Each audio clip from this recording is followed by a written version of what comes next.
Colossenses capítulo 1, versículo de número 13. Nós vamos estar lendo a palavra de Deus. Hoje vai ser a nossa quarta parte, né? Já é o quarto domingo que nós estamos fazendo a exposição aqui da carta de Paulo aos Colossenses. Capítulo 1, e hoje vai ser o verso 13 e 14. Vamos ler o texto, está escrito assim: Ele nos tirou da potestade das trevas e nos transportou para o reino do Filho do seu amor, em quem temos a redenção pelo seu sangue, a saber, a remissão dos pecados. Mais uma vez, vamos fazer a leitura. Verso 13: Ele nos tirou. Quem nos tirou? Jesus. Tirou da onde? Nos tirou da potestade das trevas, em outras traduções, do reino das trevas, do poder das trevas, do império das trevas. Ele tirou-nos de lá e nos transportou para onde? Para o reino do Filho do seu amor, a quem temos redenção pelo seu sangue, a saber, a remissão dos pecados. Feche os olhos, curve a cabeça. Senhor, obrigado por esse momento, obrigado por essa oportunidade. Eu preciso do Senhor nesse momento, Pai. Eu preciso da Tua ajuda, eu preciso do Teu fogo, eu preciso da Tua chama, da Tua unção, porque sem elas, ó Deus, ó Pai amado, eu não consigo ministrar. Talvez eu poderia até ministrar, Deus, mas não curtiria efeito nenhum no seio da igreja, na membresia, Pai. Mas quando é o Senhor que fala, há mudanças, há transformações, há vida. E é isso que queremos agora, Deus, que o Teu Espírito fale conosco, que o Senhor nos direcione, que o Senhor nos edifique e que o Senhor faça o Teu querer, porque é isso que nós queremos aqui, Senhor, fazer a Tua vontade, assim na terra como é no céu, Deus. Em nome de Jesus, rogamos o Senhor, inclina o nosso coração à Tua palavra, em nome de Jesus, amém e amém. Glórias a Deus. Queridos, como eu já disse, nós estamos hoje na quarta parte, né, no quarto sermão que nós estamos fazendo aqui sobre a exposição da carta aos Colossenses. E antes de nós lermos, ou melhor dizendo, expor o texto, os dois versículos que nós lemos, é necessário nós destacar duas coisas antes de nós começarmos. A título de introdução, eu quero destacar duas coisas. Primeiro, do verso de número 13, que foi que nós lemos, até o verso de número 23, Paulo está fazendo uma pequena introdução da sua defesa. Mas que defesa que o apóstolo Paulo está fazendo? Você lembra que quando eu preguei fazendo uma introdução dessa carta, eu disse que a igreja de Colosso era uma igreja que estava em uma cidade, que essa cidade era uma cidade completamente pagã. Você lembra que quando eu preguei fazendo introdução, há alguns domingos atrás, dizendo que esta igreja, ela vivia em um período onde as pessoas estavam trazendo descrédito de Cristo? Pois bem, aqui no verso 13 até o verso de número 23, o apóstolo Paulo ele vai fazer uma pequena defesa, né? Por que é pequena? Porque o livro todo é a defesa completa. Aqui é só uma pequena introdução. A igreja estava sendo atacada por grandes e por muitas heresias, principalmente em relação a Cristo. Então é por isso que o verso 13 e até o verso 23 é uma defesa de Cristo. Mas o que ele defende a respeito de Cristo? Ele defende duas coisas. Primeiro, a supremacia de Cristo na redenção, que é o que nós vamos falar hoje, e a supremacia de Cristo na criação, que é o que nós vamos falar domingo que vem. Então, aqui nesses versos, ele vai mostrar para a igreja de Colosso que Cristo, ele é soberano no que se diz respeito à nossa redenção e no domingo que vem eu vou estar falando que Cristo é soberano no que se diz respeito à criação dos céus e à criação da terra, e tudo que existe, as coisas visíveis e as invisíveis, foi Ele que criou. Digam amém. Então, como eu já disse, hoje nós vamos fazer essa viagem à luz das Escrituras para mostrar para você que Cristo, Ele tem a supremacia, Ele é soberano no que se diz respeito à nossa redenção. Amém?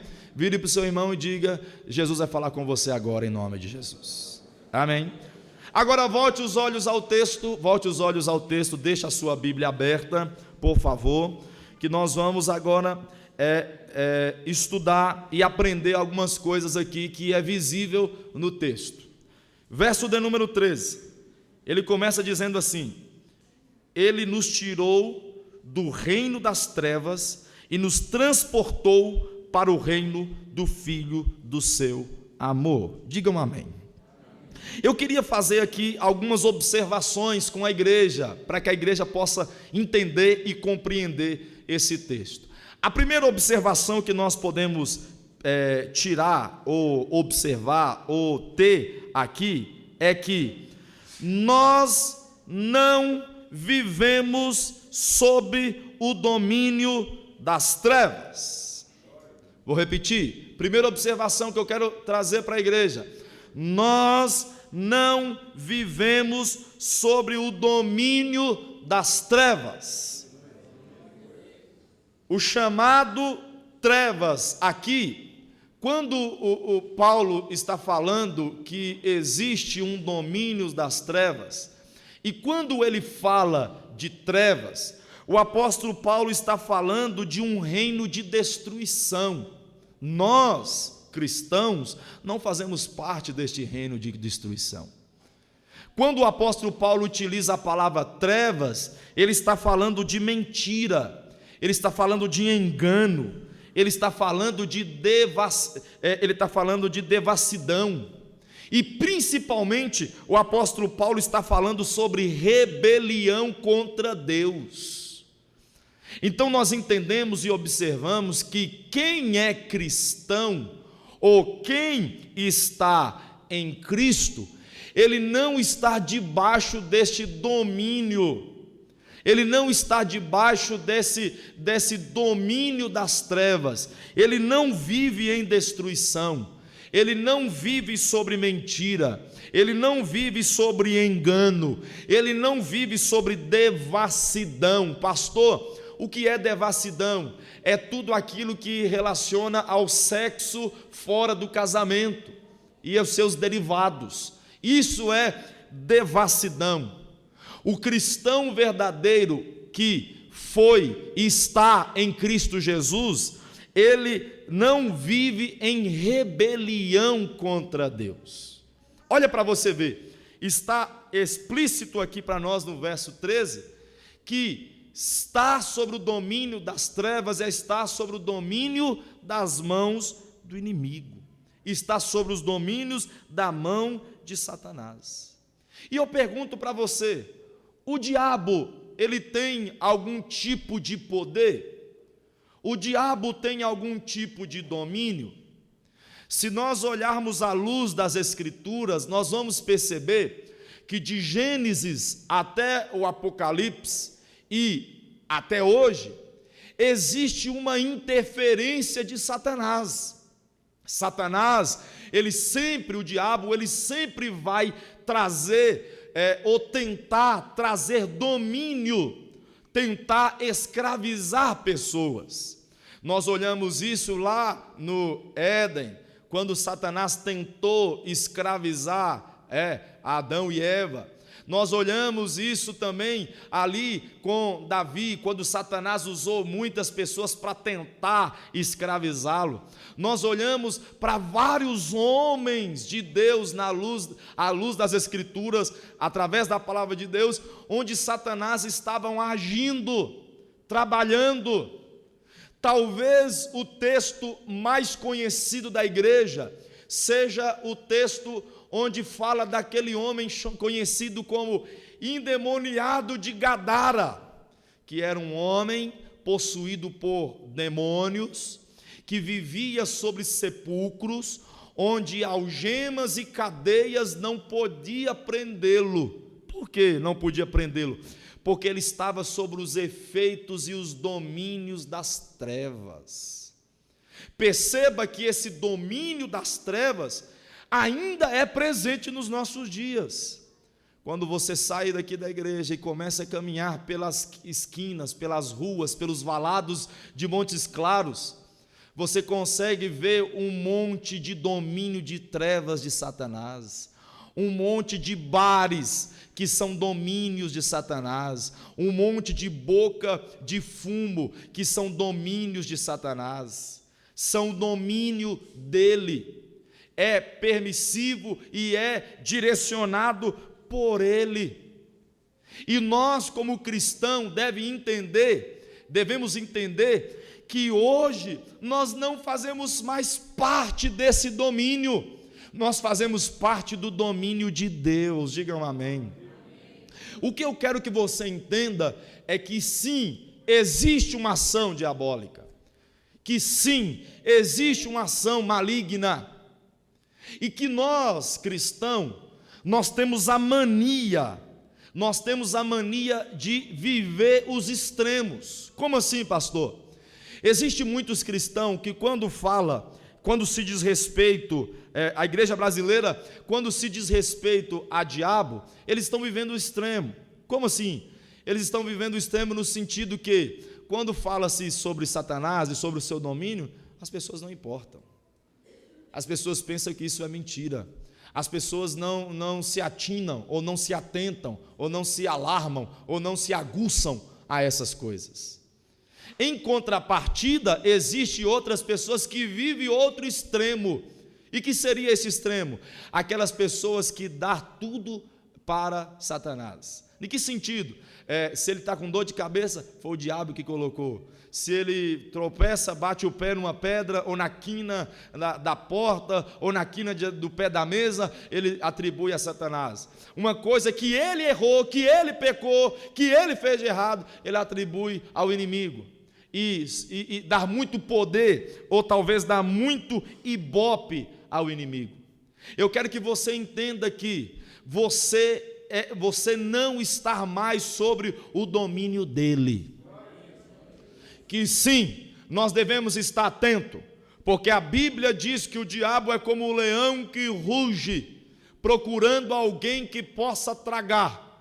Então sim, nós devemos estar na torre da vigilância, nós devemos estar atentos, nós devemos estar com os olhos abertos e não fechar os olhos para isto.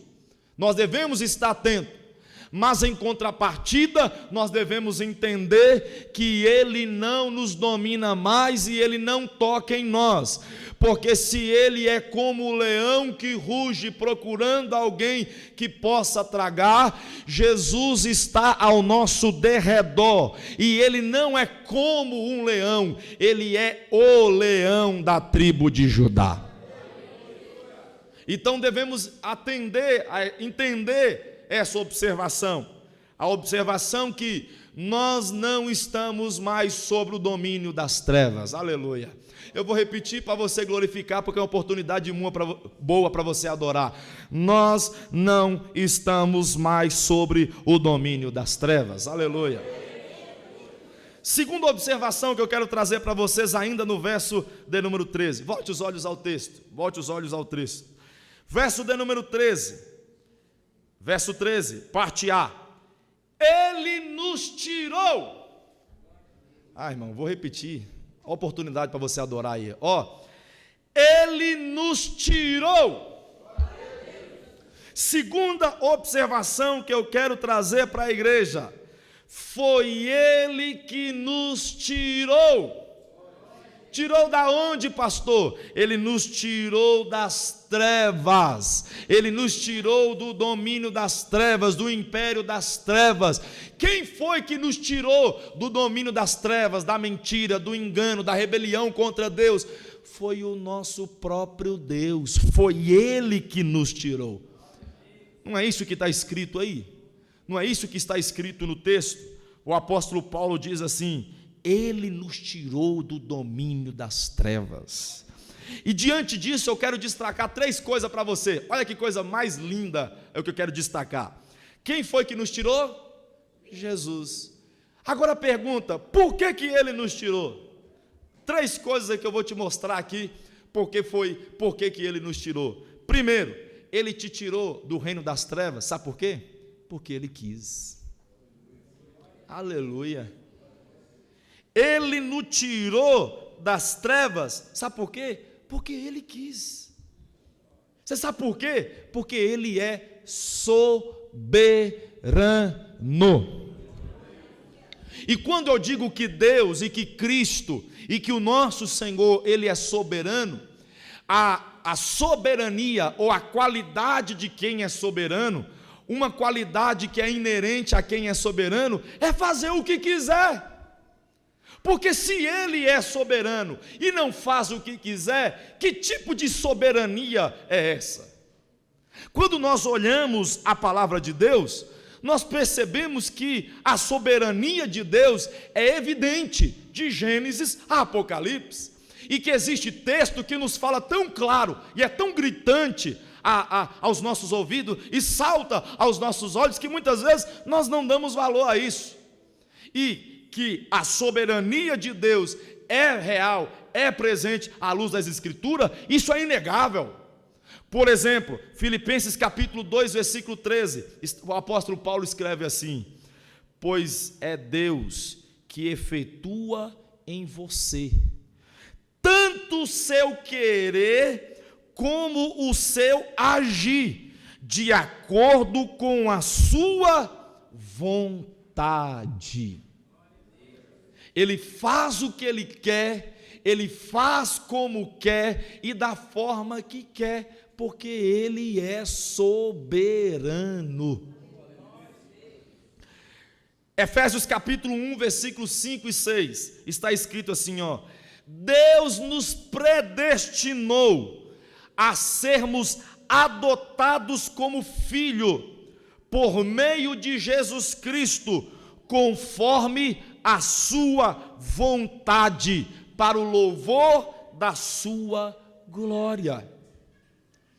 Escute aqui, o Senhor foi Ele que quis, Ele que te tirou das trevas, foi Ele que te tirou do domínio das trevas, foi Ele que te tirou do engano, da mentira, da destruição, da rebelião contra Deus. E por que Ele te tirou? Ele te tirou porque Ele quis. Ele é soberano e Ele faz o que Ele quer, da forma que quer e do jeito que Ele quer. Por quê? Porque o nosso Deus, Ele é soberano e Ele quis nos tirar.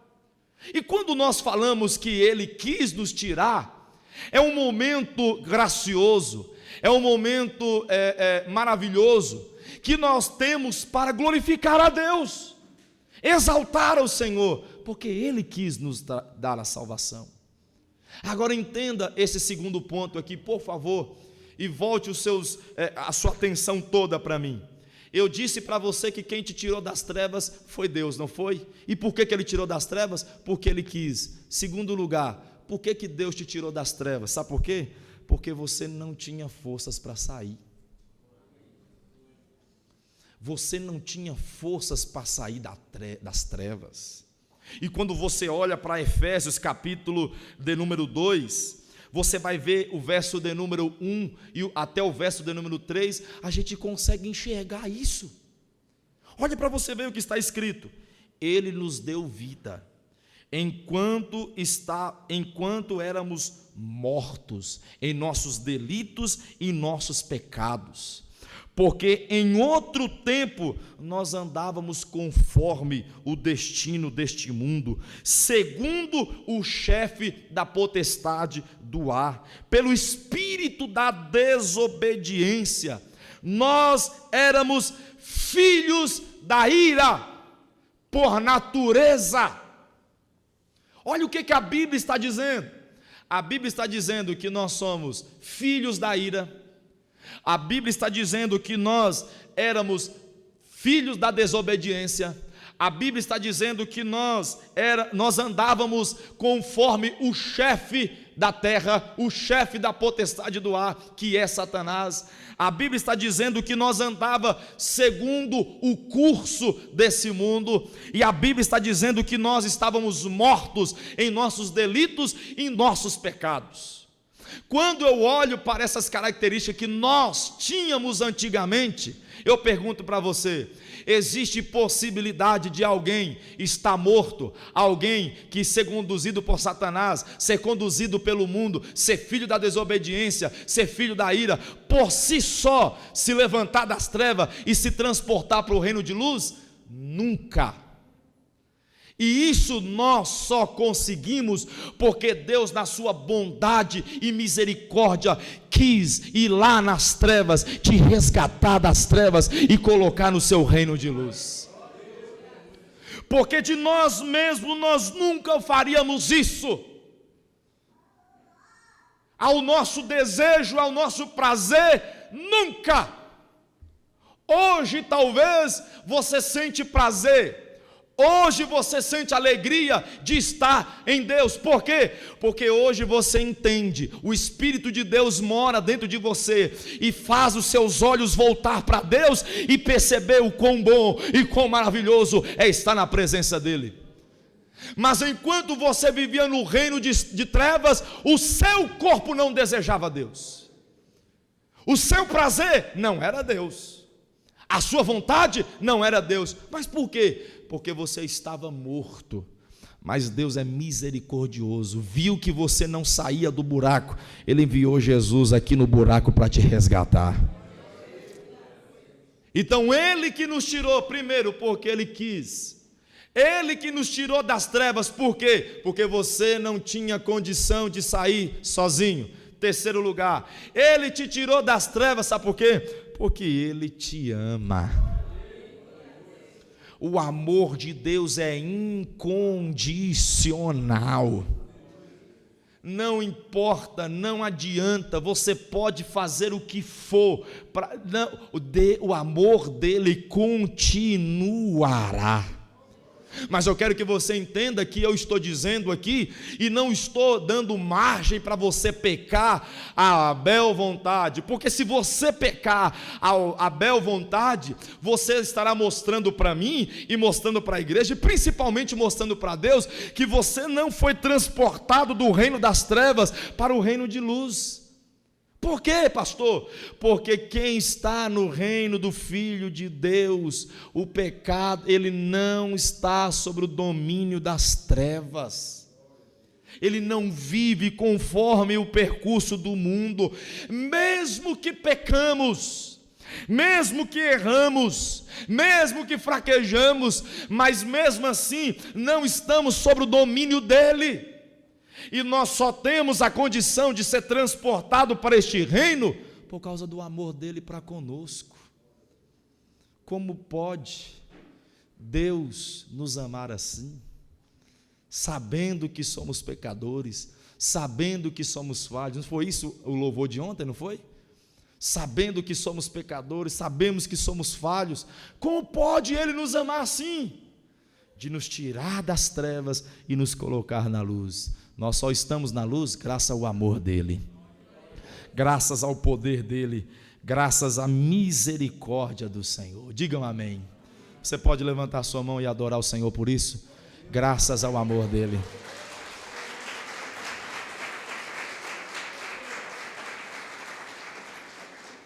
Aleluia. Verso 13. Ele nos tirou das trevas, do domínio de Satanás, da mentira, do engano, da rebelião contra Deus, e nos colocou na onde? Ele nos colocou no reino de Cristo. Russell Shedd, o reverendo Russell Shedd, muito conhecido, ele diz assim: nós estávamos no império das trevas, na casa do valente, chamado Satanás, guardado em milícias, presos pelas grossas correntes do pecado, cegos e oprimidos, Mas Jesus invadiu a casa do valente chamado Satanás, nos libertou, nos transformou e nos levou para o seu reino de graça e de luz. Olha que coisa mais linda! Cristo nos liberta, Cristo nos arranca das trevas e nos coloca e nos transporta no seu luz, no seu reino de luz. Ele não nos liberta, não nos tira das trevas e deixa jogado à bel vontade da terra, à bel vontade do mundo, às circunstâncias da terra, não!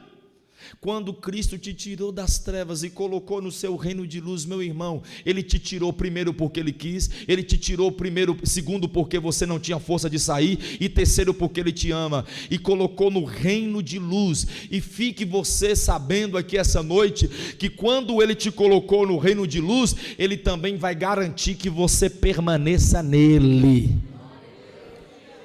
Ele ainda garante a sua permanência nele. Essa permanência na teologia reformada chama-se de perseverança dos santos. O Senhor vai fazer você perseverar até o fim. Os seus filhos amados, a quem Ele predestinou a doação do Filho e ser herdeiro e co-herdeiro com Cristo, estes perseverarão e permanecerão até o fim. Ele vai garantir. E quando a Bíblia diz que Ele nos transportou das trevas para o reino de luz, a Bíblia está nos ensinando que quando Ele nos tirou das trevas, não há mais um domínio das trevas sobre nós. Quando Ele nos tirou das trevas e nos colocou no reino de luz, a partir desse momento, você, escute, você que está no reino de luz, a sua prioridade agora é o reino de luz. Porque quem está nas trevas e no reino das trevas, a sua prioridade, a priori dele é as trevas, é o seu pecado, é o seu percurso mundano, é os seus desejos carnais, é os seus sonhos terrenos, é a sua vontade. Quem está sobre o domínio das trevas faz o seu próprio querer, faz a sua própria vontade, e não presta conta a ninguém, não se presta obediência a líder nenhum. Por quê? Porque ele está sobre os domínios das correntes do pecado. Quem é o seu Senhor é o pecado. Quem é o seu Deus e o seu líder é o pecado, é o mundo, é Satanás, o príncipe da potestade do ar.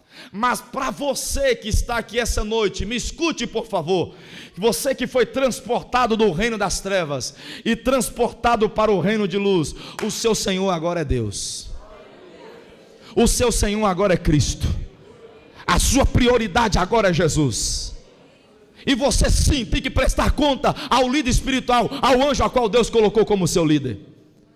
Você sim tem que prestar adoração e ter como prioridade, a sua a priori agora é Cristo e a sua obra e o seu reino, os seus planos, o seu sonho, a sua palavra, o seu espírito, a sua glória, ao seu nome para sempre, amém.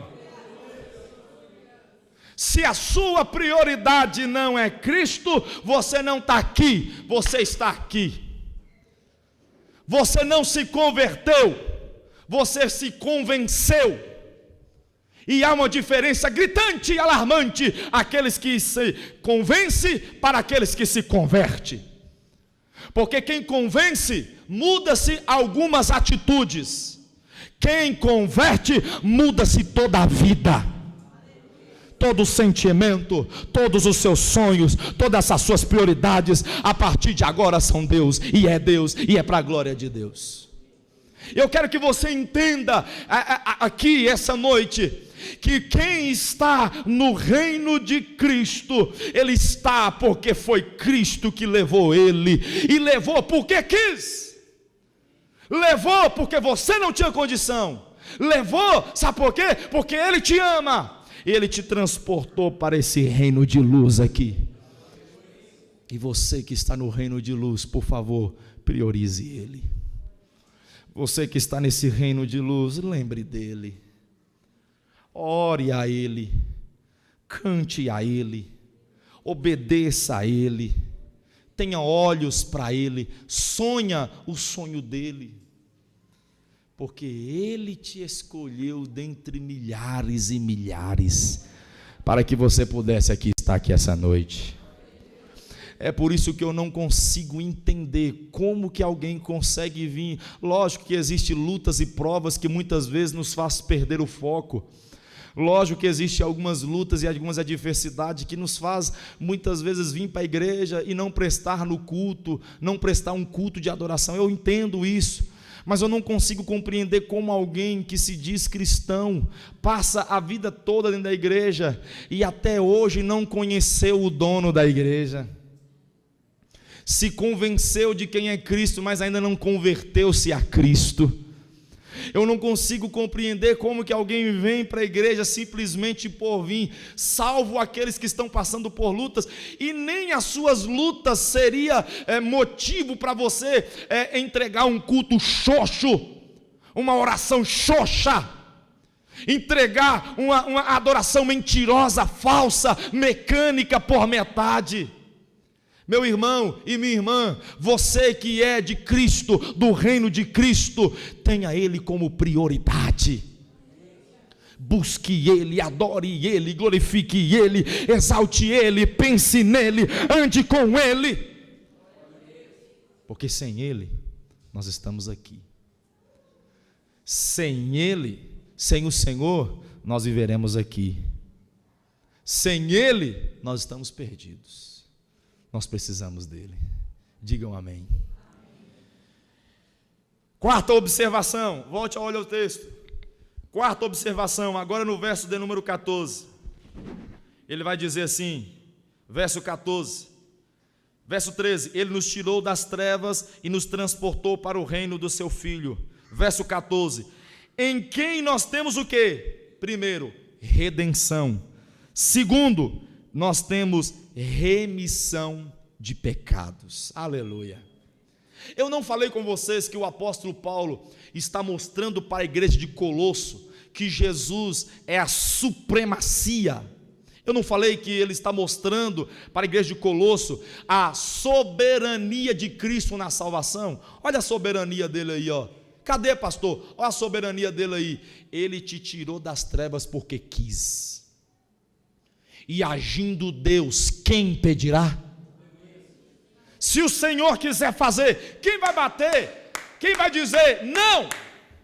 Quem é o louco que vai dizer, Deus, pode parar?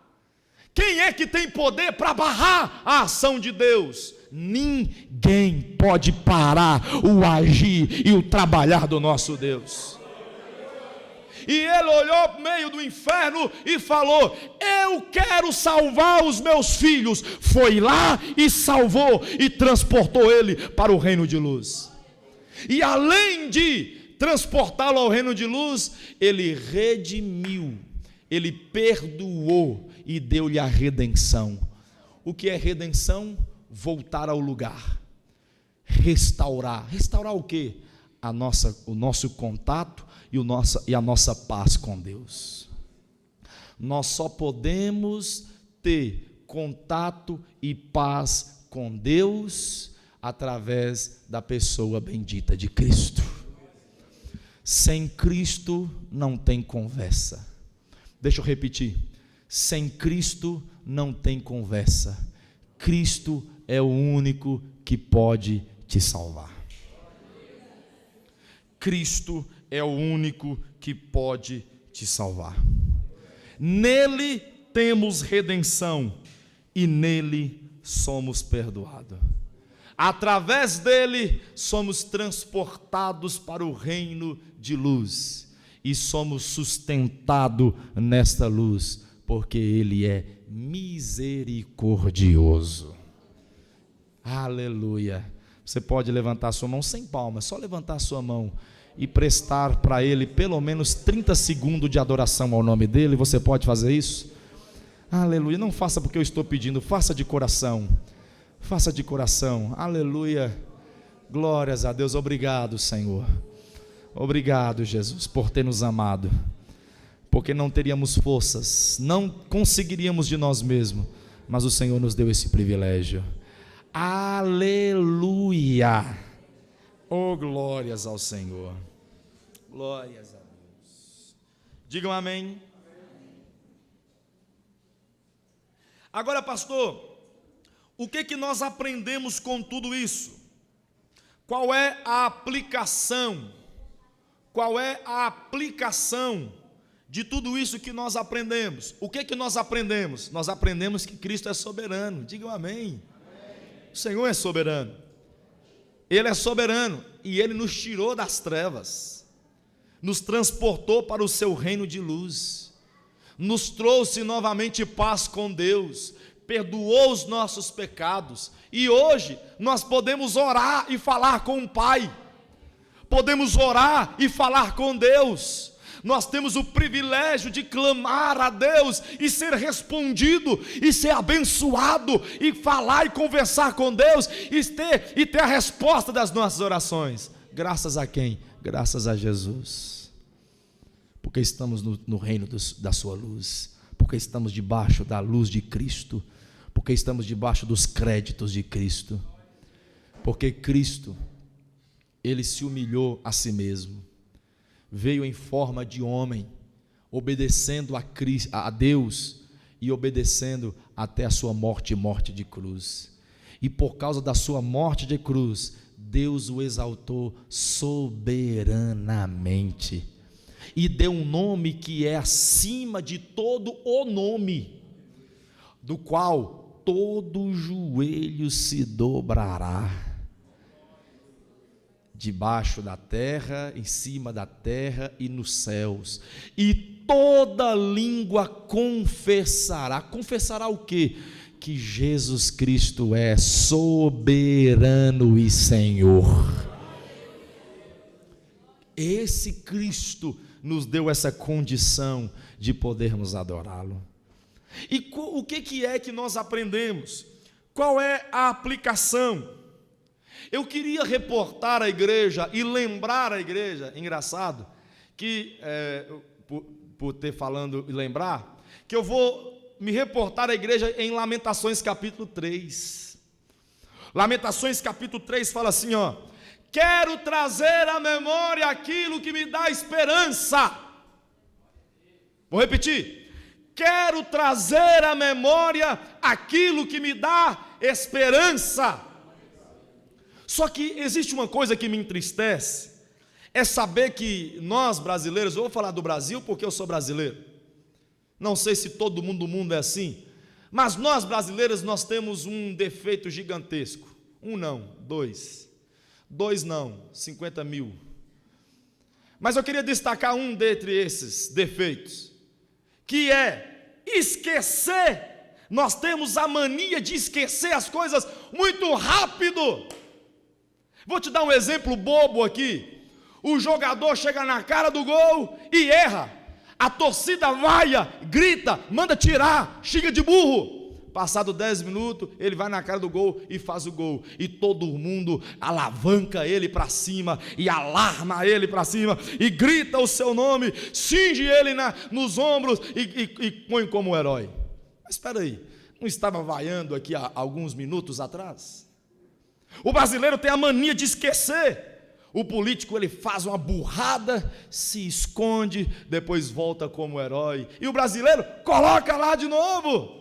Por quê, pastor? Porque nós temos a mania de esquecer as coisas muito rápido. Não é assim? O irmão te dá carona todos os dias para vir para a igreja. O dia que ele não puder te levar e te dar carona, ele é o pior irmão, ele é um demônio. Ué, mas e as outras milhões de vezes que ele te carregou? Não conta? Sabe por quê? Porque nós temos a mania de esquecer as coisas muito rápido. E eu quero que essa noite você lembre disso, aprenda isso, e por favor, brasileiro, não esqueça o que eu estou pregando, o que eu estou dizendo aqui. Esquecer o que, pastor? Você só está vivo e salvo graças a Jesus Cristo. Graças a Ele que nós não estamos mais sobre os domínios das trevas, estamos sobre os domínios das luzes de Cristo, do poder de Cristo, da glória de Cristo, do nome de Cristo, do amor de Cristo Jesus. Nós temos essa condição graças a Ele. Então, por favor, brasileiro, não esqueça disso. Compreenda isso. Quando você estiver diante do pecado, lembre: Jesus me tirou desse lugar. Quando você estiver diante de uma proposta indecente, lembre: eu não sou rebelde, Jesus me tirou deste lugar. Me dê força, Senhor. Quando o seu coração se fechar para a palavra, se fechar para o culto, se fechar para as coisas de Deus, e você começar a desanimar, vira para esse desânimo e fala: eu te repreendo, Satanás, porque o Senhor me te tirou. Hoje o meu coração é da luz, é de Deus, é para a glória de Deus. Não esqueça disso, lembre, traga à sua memória isto: Cristo te deu a salvação. E além de te dar salvação, Ele te sustenta nela. Você acredita nisso? Então fique de pé, vamos orar.